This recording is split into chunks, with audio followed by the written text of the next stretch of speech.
Assalamu alaikum students. I'm here with a new lecture on Introduction to Literature Part 4 and the topic is Postmodernism. Postmodernism originated in 1950s. Here is the image. Students, look at this image carefully and you will be able to understand how the ideas were constructed as well as reconstructed in postmodern age, and why and how the writers, the philosophers, the thinkers of that age, even the scientists, they rebelled against all the established norms and traditions of earlier ages. So what is postmodernism in literature? Postmodernism is the name given to the period of literary criticism that developed toward the end of the 20th century. It came about as a reaction to the established modernist era, which itself was a reaction to the established tenets of the 19th century and before. What sets postmodernism apart from its predecessor, which is modernism, that is the reaction of its practitioners to the rational, scientific, and historical aspects of the modern age.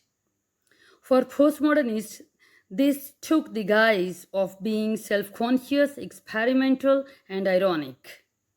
The postmodernist is concerned with imprecision and unreliability of language and with epistemology, the study of what knowledge is. An exact date for the establishment of postmodernism is elusive. It is not clear that post-World War II era was the continuation of this particular movement. The beginning of space exploration with the launch of Sputnik 1957, culminating in the 1969 landing of men and women on Moon, marks a significant shift in the area of science and technology. Here again, an image which is related to art and culture, and you are able enough, because you people have read modernism clearly and completely, so you are able enough to understand what sort of this picture is, and you will be able to define postmodernism in your own words after having the glimpse of this particular image. So what is the definition in literary terms or in literary form? Postmodernism is an intellectual stance or mode of discourse which challenges worldviews associated with Enlightenment rationality dating back to the 17th century. It is associated with relativism and a focus on the role of ideology in the maintenance of economic and political power. Postmodern thought is broadly characterized by tendencies to self-referentiality, epistemology, and moral relativism, pluralism, and irreverence. All these terms will be explained in the coming slides. Postmodernism is often associated with schools of thought such as Reconstruction and Post-structuralism. It relies on critical theory which considers the effects of ideology, society, and history on culture. Postmodernism and critical theory commonly criticize universalist ideas of objective reality, morality, truth, human nature, reason, language, and social progress. So all these points are related to the definition of postmodernism or the term postmodernism. You may use any of the ideas, you may write any of these definitions, and you also be there to write the mixture of all these points in your own words. Here is another image to make you people understand about the changing ideas as well as the rebelling ideas of the people of postmodernist era, especially the people who were present there, who had seen all types of destructions of World War II.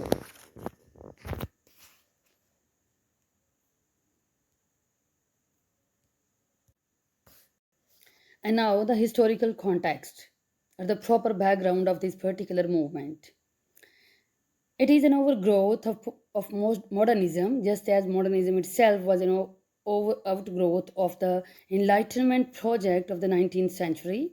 And in the early 20th century, authors, composers, architects, and other intellectuals rebelled against the strictures of older forms and ways of doing things. Architects began creating more functionally oriented buildings. Composers created different methods of organizing musical sounds to create new music. Authors felt similarly constructed and reacted against old styles and formats of poetry and fiction. In the years following World War II, a new attitude in the arts and philosophy emerged that eventually resulted in postmodernism. Writers were reluctant to fall into similar traps of conventionalization against which the modernists rebelled a generation before. They felt that the modern movement had now, through canonization, become the old god, and they wanted something different, more invigorating. Fiction writers such as Vladimir Nabokov, Thomas Pynchon, and Kurt Vonnegut began to experiment in their novels. Poets such as Ishmael Reed wrote in new forms and created new poetic styles. Composers such as John Cage experimented with new forms and approaches to music making, often using new sound generating techniques. Along with this, there came a dissatisfaction with the old ways of looking at the issues of reality, language, knowledge, and power. Jacques Derrida presented deconstruction through writing and difference and of grammatology in 1967. These were his prominent as well as significant books so far as his theory deconstruction is concerned. And Michel Foucault presented his paper on the order of things and archaeology of the human sciences in 1966. And Marxist critics like Jameson and Eagleton followed Derrida and Foucault so far as their theoretical approaches as well as their theoretical perspectives were concerned.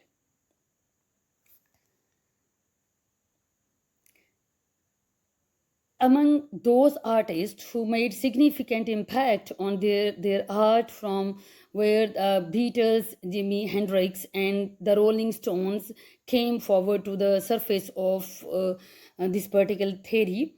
These rock groups experimented with new sounds, combinations of entertaining lyrics, and lyrics with same political and social implications. So, students, you can see that the progress and development was not only related to the theoretical perspective as well as the political perspective or economical stance of the countries, but this change, this sort of revolution was related to music as well as the poetic section too. In the 1960s and 70s, folk rock performers like Bob Dylan, Joan Baez, Judy Collins, and Pete Seeger led the way with their passionate political lyrics. In films, attitudes shifted and the role of the film changed from a more purely entertainment function to a medium with social or political emphasis. These genres, including the art film and the sexually explicit film, reacted to the old requirement for a continuous narrative and abandoned it in favor of more disjointed and non-linear presentations.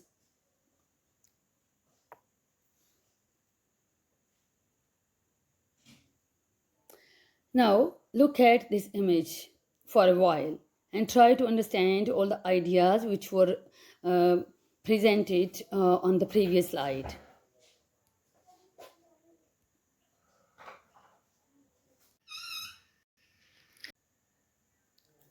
Along with the progress, television was emerging from the shadow of being radio with pictures to being an important medium on its own. The 1950s saw the introduction of the situation comedy, for example, I Love Lucy, and the variety shows such as The Ed Sullivan Show. But by the end of the 1960s, these were giving way to less formal programs. and moving into the beginnings of postmodern television with programs like All in the Family and Love In. This was a family show so far as postmodern television programs were concerned.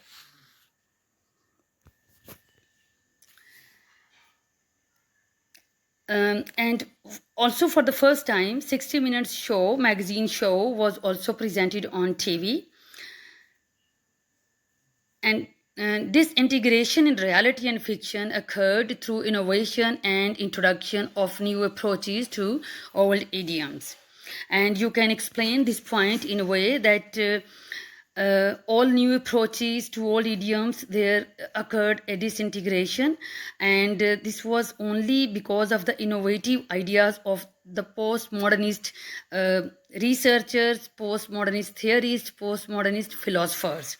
Television entertainment began to include deliberate references to current events. Rock songs took on the role of political commentary, and fiction became less narrative and more obscure, less realistic and more intellectually fantastic. It was not at all to be confused with children's fantasy worlds. The combination of the forces of suspicion, disintegration, and uncertainty led to the emergence of the postmodern world, and world social situations were visited with a mouse click, economic pressures by individuals demanding specialized products, and these products have reduced the target consumer to ever smaller units. And you may quote Vaclav Havel research as well as idea, who gave the idea that a Bedouin on a camel in typical Arab dress, wearing jeans beneath, listening to a CD through an earpiece and drinking a soft drink is no longer odd or unexpected. So this was a combination of the old ideas as well as along with the mixture of new ideas, or you may say that this was a complete break with the old ideas, and the people were there to modernize all those ideas which were already present before the world wars and after the world war, soon after the world war. But the scenario completely changed in 1950s. The fragmented nature of the postmodern world has created a new culturally diverse and at the same time culturally mixed world. So again, I'll quote television that it brings war into viewers' living rooms, and it shows the horror of collapsing buildings. On reality shows, it gives the consumer a window to the most intimate and tender moments in a person's life. And also, television reduces all of this to a slickly packaged product for the purpose of getting higher ratings and more profits through advertising. So again, I am suggesting you people to understand the particular aspect of television, modernized television, as well as its shows. You must try to see this particular image and then understand to make your own notes. This is all about the background or historical context so far as postmodernism is concerned.